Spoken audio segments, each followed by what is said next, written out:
Happy Friday, everybody. Welcome back to the YouTube channel. And if it's your first time here, welcome to one of the few YouTube channels that actually produces weekly Fortnite commentary podcast style content. I'm so happy to be able to talk to you guys about Fortnite and what's going on with the game, my thoughts. Last week, we had a more depressing video. I threatened to quit Fortnite, and for those who watched the video the whole way through, you finally understand that I'm not quitting Fortnite altogether, but some things had to change. But that video got me to thinking, right?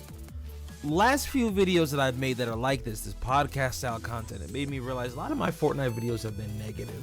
So I wanted to give something that was a bit more positive to you guys about how to really have fun with Fortnite, because I've seen a lot of opinions and a lot of perspectives from different people that have told me about why they left the game, why they wanted to quit. And as of last week, I finally understood for myself why that was. I remembered something, and this is what I had said when I first started making content. One of my first TikTok videos that ever went somewhat viral. It was about what makes Fortnite fun.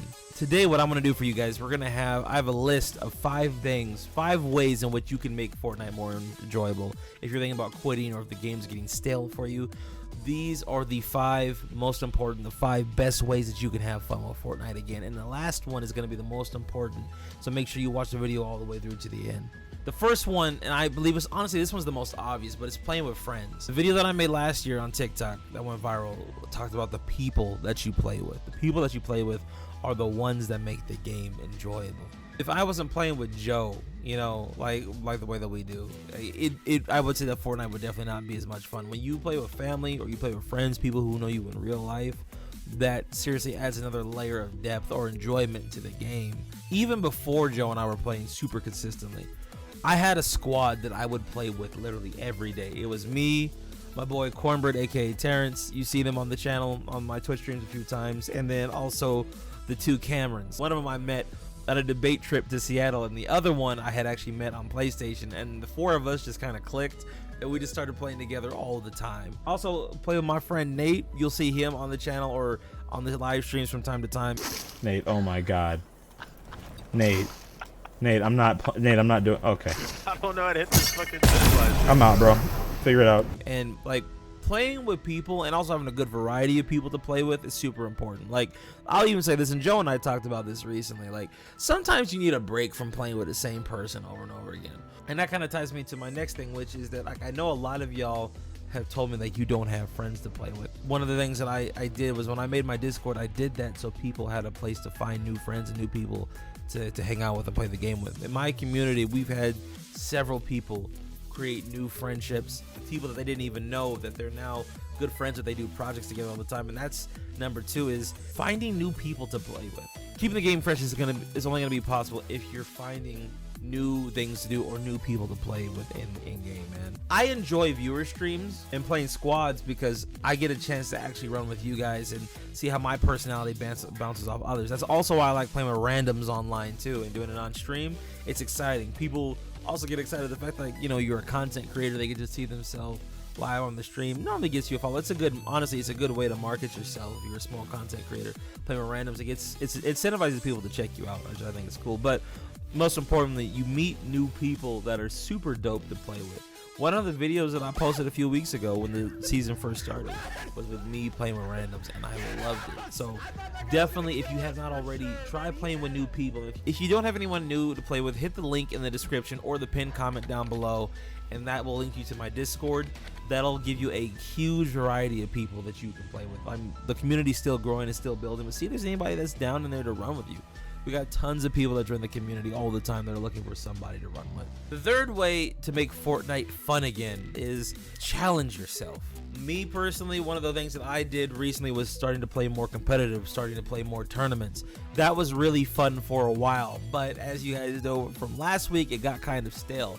I played competitive Fortnite seriously for about 3, maybe 4 months, just about the entirety of last season. It just got to a point where it just wasn't as much fun anymore. it's good to back off from things and kind of take a break and switch it up. So now we're going into no builds. Me and Joe, although we're not playing traditional competitive Fortnite, now we're going to be playing no builds competitive Fortnite. Like on Thursday, we're going to be having, playing in the duos tournament they have, and I'm super excited for that. But it's something different, man. Another way that you can challenge yourself, like for example, people that always talk about like certain POIs that they won't land at. Let me say this: there should never be a POI that you're afraid to land at. Tilted is one of the best spots to land in the game, period. Just the amount of action, the amount of loot. Yeah, sure, you could argue there's a bunch of sweaty people there, but I'm telling you, landing Tilted every single game will get you better. See how many kills you can get. Challenge yourself to get more kills than the last game. Push yourself. Maybe create new challenges for you and your new friends that you made in my Discord server. Create new challenges for yourself. One thing that me and my friends used to do back in the day all the time was the 4 corners challenge. We'd all pick a different POI on the map, land there, and just try to live. Sometimes people's cards would have to get grabbed, or sometimes you couldn't grab the cards, but it was always a fun and funny experience. And if you die, you kind of are setting yourself up to do that, but it also is going to give you each a challenge to see who can live the longest out of your friends group. And sometimes you'll be surprised, sometimes the sweatiest players die first. But ultimately, guys, challenge yourselves. That's one of the best things you can ever do when playing really any video game. If there's nothing to achieve, no higher level to reach, you'd get bored of the game and you'd want to stop playing altogether. Like, it's just don't do that. The fourth one is almost the most important. Okay, that sun was getting extra bright. I had to tone it down a little bit. Fourth one is to play other games. Taking a break from Fortnite is probably one of the best things that I could have done for myself. If you play too much Fortnite, if that's the only game you play, you will get burnt out, especially if you're making content. Think about it from my perspective, right?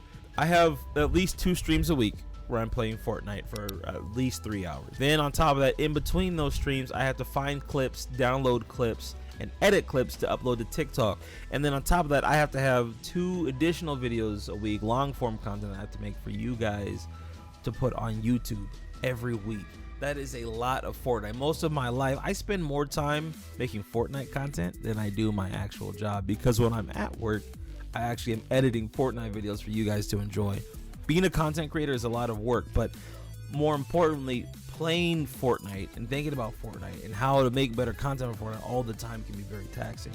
So sometimes when like y'all see me play Apex, or y'all see me play Call of Duty, or you see me play Rust, or you see me play Dragon Ball, it's nice, man, because like I just need a break from the status quo, and everybody is like that. It's good to play other games, man. And here's another thing I will say real quick as a bonus tip: if Fortnite is your main game, that's the main game you want to get good at, I will say playing other BRs like Call of Duty and Apex, though playing those games will definitely make you better at Fortnite, because you're gonna learn positioning in those games since you can't build. And also, of course, now that we have the no builds mode, there's a little bit more a better correlation there between Fortnite and other BRs now. So if you are thinking about playing Fortnite more seriously or more consistently, or just trying to get better at it, consider taking a break and playing some other games. There have been days where I played Apex and then I come back to Fortnite and I'll absolutely frag on Fortnite, because the way I have to play Apex, I have to think different, I have to strategize different, and it makes my gameplay more fun. And that's why a lot of like professional gamers, a lot of like really hardcore gamers, they can go from one shooter to another and play really well, because all the different shooting games that they play, there's some overlap there which will make you better overall. Your game sense, as a gamer, your game sense will improve. So if you're trying to do that, definitely play other games, man. Now finally, this one's the most important one, okay, the one that you've been waiting for. Before I tell you, make sure to subscribe to the YouTube channel if you haven't already, if you're new here, and if you haven't already, use creator code Clark_Clan in the item shop. Go ahead and put that in your Fortnite account, #ad. I love you guys, appreciate it. The final tip that I can give, and this is one that I've been doing for the last year, is create content. Creating content is one of the best ways to have fun with Fortnite, because it encompasses all of these other things that I just told you about. In order to be a Fortnite content creator, you have to constantly think of ways in which you can make the game more exciting for yourself, more exciting for your audience, more exciting for people to watch, people to enjoy you. And you're always trying to come up with some spin on either somebody else's video or maybe one of your own videos, and you're just trying to make things that people like. And when you make something that other people enjoy, it gives you a different sense of fulfillment. Keep in mind, when you're making content, you're doing this for the sake of making somebody else's day. If you can keep that into perspective, you can kind of lessen the amount of ego that you feel with that. People who want to think about making content successfully, doing it full time, potentially turn it into a career, which I haven't been able to do yet, but I'm working on. You have to think about, okay, what do other people want to enjoy? What do other people enjoy watching? It's not always about what you want to create. Definitely figure out a way in which you can create content that you like. Figure out a niche for yourself where you can stand out. That's huge. But you got to figure out a way in which you can do it that will make other people enjoy it. Like, what do people like watching? And how can you deliver that, but in your own unique way? For example, these types of videos right here, this podcast style content, I love talking to you guys. I didn't realize this until I'd been making content on TikTok for about 8 months, but my videos that did the best were the ones where I was just sitting down talking. And I'm like, you know what, why don't I just take some of those topics that did well on TikTok and bring them over to YouTube? There's another content creator on YouTube, another guy that I took inspiration from. His name is I Talk Fortnite. I've never had the chance to talk to him, but I Talk Fortnite is definitely one of the more unique Fortnite content creators that I've come across. I really enjoyed watching his videos. Even before I was making content on my own, I always watched I Talk, and he's fantastic. I like his energy, I like his personality, and I like the amount of knowledge that he has on Fortnite altogether. But guys, these are my top 5 tips on how to make Fortnite fun again. This game is such a blessing, not just for me, but for so many people. It's started so many people's careers into content creation. And for me, because it's the game that I played the most, it made the most sense for me to start with this game. For me personally, this is not the end. My goal is not to be like the biggest Fortnite content creator ever, but I do definitely want to make my mark in content creation altogether. But this Fortnite is a fantastic start, and I hope that this video inspires you guys to some degree to enjoy the game. Count it as a blessing. Realize that this is a very unique game. It's a very amazing game with a lot of potential, a lot of opportunities for you, and take a full advantage of that, man. I love you guys. Make sure to subscribe to the YouTube channel. Links to all my socials down below: TikTok, the Discord. Use creator code Clark_Clint, and also merch link will be down below as well in the pinned comment in the description. Okay, guys, I love y'all. Enjoy your weekend. I'll catch you next time. All right, peace out.